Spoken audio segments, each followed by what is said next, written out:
have you ever heard of the story Sleeping Beauty?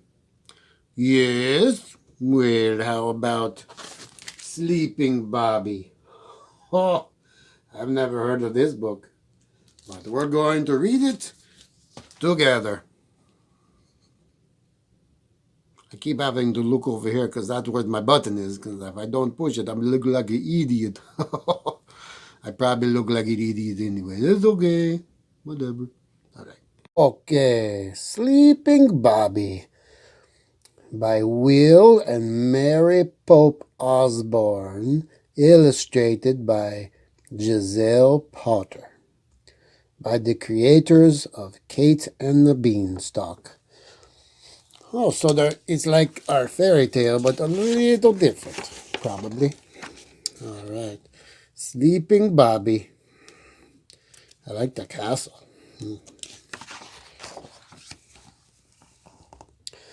Once upon a time. Oh, I love stories that start with once upon a time, don't you? I just love them.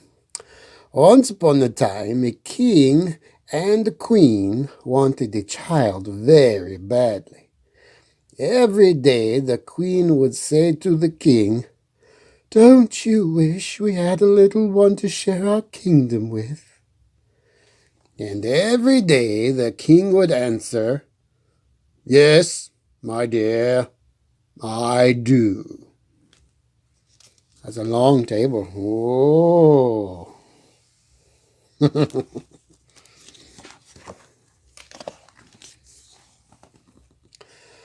One day the king was swimming in the royal pond when a frog hopped onto the bank.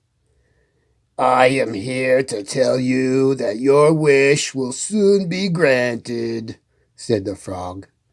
"Within a year you will have a baby boy."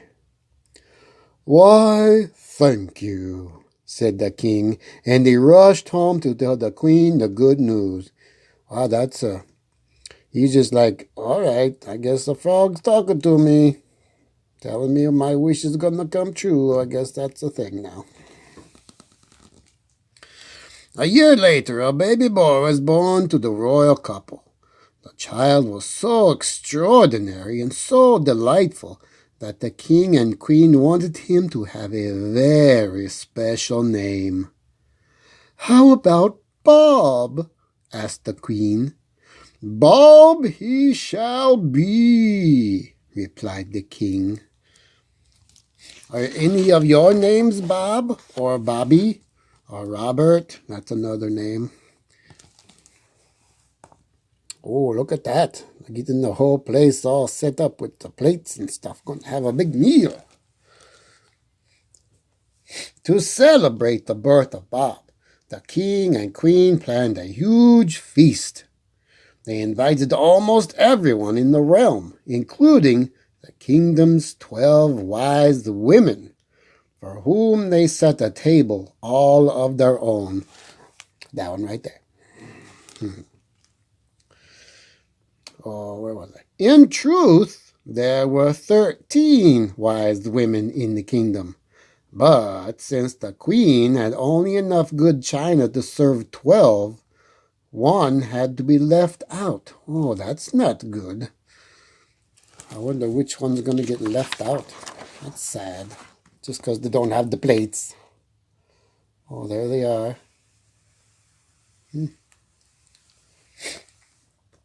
Oh, I got the sniffles. On the night of the feast, each wise woman presented a gift to Bob. One gave him kindness, another courage, a third modesty. The gifts were all qualities that anyone might wish for and admire. Oh, that's nice. Just as the 12th wise woman was about to bestow her gift, the door of the royal nursery flew open, and the 13th wise woman burst into the room. "How dare you have a feast and not invite me?" she shouted at the king and queen. "There was a problem with the china," said the queen. Silence, said the 13th wise woman, who in her rage did not seem very wise at all. Invited or not, I have a gift for Bob, too. On his 18th birthday, he shall prick his finger with the spindle and fall down dead. And with that, she stormed out of the room, slamming the door behind her. The king and queen and all the guests were all horrified. But when the 12th wise woman, who had not yet presented her gift, stepped forward. Oh, my goodness. Perhaps I can help, she said. This shall be my gift to Bob. On his 18th birthday, he will not die, but fall into a deep sleep that will last for 100 years. The king and queen were silent for a moment. Is that the best you can do? The king finally asked. I'm afraid it is, said the 12th wise woman. Alas, we are not allowed to completely undo each other's curses. I see, said the king. Then I will have to take matters into my own hands. The following day the king issued a proclamation. Spinning of any kind was strictly forbidden in the kingdom, and all spindles were to be destroyed at once. That should take care of it, he said to the queen. I certainly hope so, the queen replied. Oh, my goodness. With no spindles anywhere to be found and no spinning allowed, the 13th wise woman's curse was soon forgotten. Bob grew up to be kind, clever, modest, and very handsome. By the time he was a young man, he had so many good qualities that everyone who knew him admired him tremendously. For Bob's 18th birthday, the king and queen planned a splendid birthday party. On the morning of the celebration, they rode into town to buy the finest presents and provisions, leaving Bob on his own. Oh, no. Among his other good qualities, Bob had great curiosity and a taste for adventure. There were many parts of the castle he had never explored, so while his parents were out, he began wandering through deserted hallways and peeking into hidden rooms and parlors. Eventually, Bob came upon a mysterious staircase. How peculiar, he said. I don't believe I've ever seen this before. He climbed the steep stairs to the small wooden door. A whirring sound came from the other side. Oh, no. What could it be? What could it be? What do you think it is? Bob pushed open the door. Inside, an old woman sat spinning flax at a large wooden wheel. Hello, said Bob. What on earth is that? It's a spinning wheel, said the old woman. Would you like to try it? Yes, please, said Bob, always polite and ready for adventure. Bob sat down beside her. As soon as he touched the wheel's spindle, a splinter pricked his finger. Oh, no. Ouch, said Bob. Good night, Bobby, said the old woman. Oh, I know, I think the old woman's an evil person. Immediately, Bob sank into a deep, enchanted sleep. Oh, no, there's his long bed, and there's the spinning wheel. Oh, no. So deep that was his sleep that the entire castle fell under its spell. The king and queen, returning home from their party errands, collapsed in the front hall. the horse in the stable munching his oats, the sweeper in the courtyard sweeping the leaves, the dog in the doorway scratching his fleas, the cook in the kitchen scolding the scullery maid, the flies in the pantry buzzing around the bread, all fell fast asleep where they munched, swept, scratched, scolded, or buzzed. The flames in all the hearths slept also. Even the wind slept, and the leaves of the trees. Oh, this book is making me sleepy. As the castle slept and slept, a great hedge of thorns grew up around it. Years passed, and the thorn hedge grew higher and higher, until its brambles covered the entire castle, even the tallest towers.